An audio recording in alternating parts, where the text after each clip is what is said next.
and the omnibus. So I was forced into the Archers when I was a child.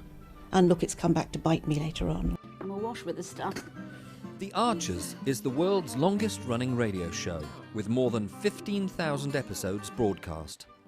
Despite being a rural flavor show, The Archers is recorded in the heart of... All right, fellow explorers. Ready to unearth some unexpected gems. Today, we're plunging into the everyday fabric of a classic radio drama, The Archers.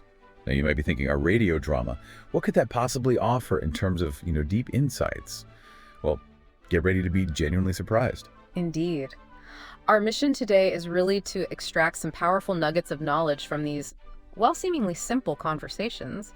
We'll be dissecting how characters navigate these huge career shifts, manage really intense personal stress, and even how parental guidance subtly shapes a child's evolving confidence. Right.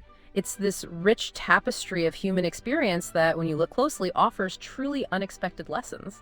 Yeah, The Archers, often seen as sort of quaint, actually holds up a mirror to these, universal struggles. We've got conversations spanning a dramatic job interview, a personal crisis unfolding right there in real time, and a candid discussion about a child's behavior at school. It's quite the mix. It really is. But what's so compelling is how universal these experiences truly are. So, let's dig into our first story and see what insights emerge. Let's start with Joy. Her journey is just full of these delightful, unexpected turns. We hear about her early love for home economics, which led her to a local bakery. Started early too, 7 a.m., even though the baker, Craig, was apparently there before dawn. Yeah, and what's truly compelling here is how Joy's initial role, just sweeping up and clearing up, it quickly evolved. Craig noticed she was keen. And that isn't just about showing up, right? It's showing genuine engagement. Lovely. Being present. Exactly. This willingness to learn led her to actually making bread and all sorts. It's a powerful lesson, I think, in how an open, engaged attitude can rapidly transform a basic task into, well, a significant growth opportunity. And that keenness certainly paid off. Thanks to Craig, she did an Italian cookery course with Elena, an Italian mentor, known for her traditional approach, from Tuscany. What struck me most about Elena's key lesson was its, deceptive simplicity. Only use the best and the freshest ingredients and keep it simple.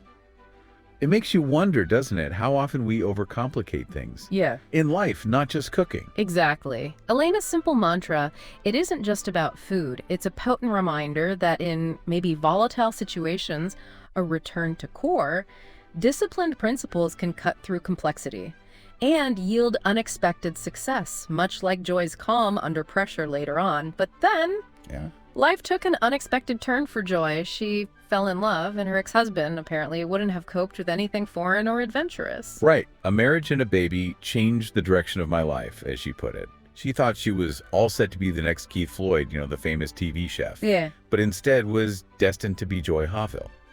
That's such a relatable moment of self-reflection. It really is. How personal life can completely reroute career aspirations. Do you think there's also maybe a trap in holding on to a single grand vision, rather than finding passion in the Joy Hoffel reality? Absolutely. I mean, it prompts us to consider, how often do we let circumstances or even the preferences of others divert us from what genuinely excites us, only to realize later we can redefine that passion?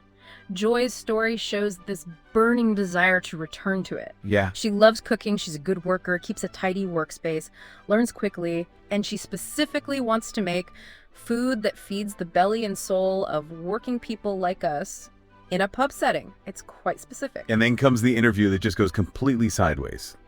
Kenton, who's supposed to be interviewing her, suddenly leaves looking seriously anxious because of some personal crisis. Right. Chaos. But this disruption, this unexpected chaos, surprisingly becomes Joy's biggest opportunity. The pub just plunges into this sudden crisis. Road workers wanting 11s, which is a mid-morning snack break. Right, 11s. And a missing chef. Joy doesn't hesitate at all. She steps in, manages sandwiches, chips, the bar, demonstrates her skills, and crucially, her calm under pressure. And Fallon, who was initially worried about the timing, yeah, she was stressed, notes that Joy timed it perfectly. Praised her clean station, said everything looked good, reflecting the house style. Impressive stuff. She even called it fun and a pleasure, and the outcome. She's offered the job right there, on the spot, not because of a formal interview. No formal questions asked, really. But because, as they said, she saved us twice now. So, what does this all mean for you, the listener? Joy's accidental audition.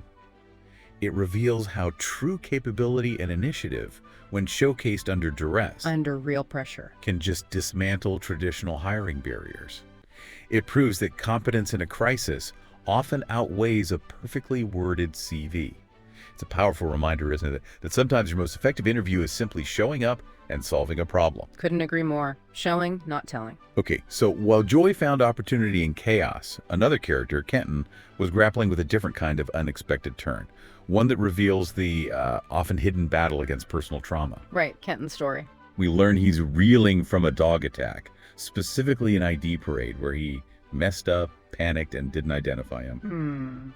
And this is linked to a Marky thing, a persistent issue involving Mark and his thugs, a local group known for intimidation. Yeah, the impact on Kenton is profound. He's described as seriously anxious, not been himself all weekend, barely been behind the bar, failed to show up for the cricket tee, just not functioning. He sounds awful. He feels fed up with myself and describes hearing it all growling and gnashing right by my ear, that damn dog. And Kenton's refusal to take a break, even when he's clearly in distress. It isn't just stubbornness, is it? No, it feels like more. It's a classic manifestation of that burden of competence, maybe, feeling indispensable even when self-care is paramount. And his trauma, the growling and gnashing, it speaks to the invasive nature of unprocessed fear, that deep-seated physiological response. His family, Fallon and his mother, Yeah. they try to support him. They urge him to take a break, come and find Mom or me. But Kenton resists. He feels he can't keep taking breaks in a busy pub. The pressure of the business. And feels trapped between a rock, the police, and a hard place. Mark, in his thugs. He admits it's worse at night when you're alone with your thoughts. That's a powerful point about needing, maybe, objective support. But how do you even begin to convince someone like Kenton, someone who clearly feels trapped and responsible, to take that vital step? It's incredibly difficult, especially when someone feels that level of responsibility, yeah. What's compelling here, though, is Joy's surprising and incredibly practical advice. She suggests Kenton speak to Usha. Ah, Usha. Joy knows her from her own experience with Rochelle's case, which sounds like it was a complicated legal and emotional thing she navigated. She describes Usha as brilliant and so helpful and clear-headed when we're all tied up in knots about the emotional side of things. Exactly. And this isn't just, friendly advice like talk to someone. Yeah. It's a specific recommendation for a specific professional who offers objective, structured support. Right, someone outside the emotional tangle. Precisely. It suggests that while emotional support from friends and family is crucial, sometimes a clear-headed external perspective is necessary. Especially from someone with expertise in legal issues and trauma, like Usha seems to have. It reminds us, doesn't it, that seeking professional help isn't a sign of weakness, Not at all. but actually a strategic and often essential move to regain clarity and control. Okay, finally, let's dive into a conversation about Clary, a child who seems to be settling into school. Maybe a bit too much. Ah, yes, the Clary situation. We hear that Henry's words of wisdom, presumably from an older sibling or friend, had initially helped Clary become relaxed and confident. Holding her own, sounding confident. Good stuff. Yeah, it highlights that significant positive impact of peer or sibling influence, right? Especially when they encourage self-assertion. However, the situation quickly escalated. She went from 0 to 60 in a single lunchtime. Wow. So a rapid escalation then. From simply standing her ground, taking no nonsense, which sounds okay, to making a scene that silenced the entire canteen, sending someone off to see Mr. Dixon at the top of her voice. To the point where the parent then wonders if they've created a formidable, perhaps even defiant personality, feeling like Clary was doing it to show me how much of a badass she could be, using their words. Right. And what's truly insightful here is the parent's struggle, isn't it? Distinguishing genuine confidence and self-assertion from behavior that might be, well, performative or just over the top. Yeah, where's the line? Exactly. It prompts us to consider, especially if you're a parent or a mentor listening, how do you encourage a child to stand their ground without letting them cross the line into disruptive or attention-seeking behavior? It's such a delicate balance, fostering resilience while teaching appropriate boundaries and, the impact of one's actions. And maybe recognizing when a child might just be testing the limits of a newly found power. Precisely. Testing those boundaries. So what does this all mean for you? I mean, from Joy's adaptable spirit finding opportunity in chaos, to Kenton's struggle highlighting the critical need for objective support in overwhelming situations, and the nuanced challenge of nurturing confidence in a child. These everyday stories from the Archers offer really profound insights, I think. Yeah, we've seen that unexpected turns can lead to incredible opportunities. But even the strongest among us sometimes need precise external help, not just general support. And that guiding growth requires careful observation and sometimes a complete rethink of our approach. The value in these slices of life lies in their deep relatability. They really resonate. They show us that strength isn't just about enduring, gritting your teeth. It's about adapting, reaching out strategically, and wisely navigating the complexities of human interaction. Okay, so here's a final thought for you to mull over. Consider a moment in your own life where maybe a setback or an unexpected twist actually opened a door to something new, or perhaps forced you to seek a kind of help you hadn't considered before. How did that reshape your path or your understanding of yourself? And what unexpected strengths did you discover in that process? Something to think about. Until next time, keep diving deep into the fascinating world around you.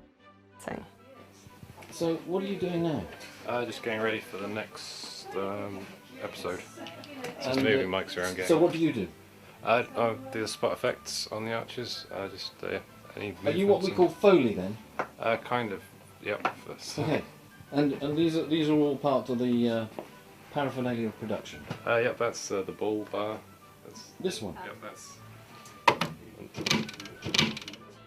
Haley so wanted to be in their own place when their baby came. It's due in 2 months. Not much chance of that now. No. I mean, it would have been a stretch for them financially, mind, but I just wish there was something practical I could do to help them, Caroline. I mean, I think The Archers has had this immense popularity over the years, basically because it has always very accurately reflected the reality of life and living in a rural community at whatever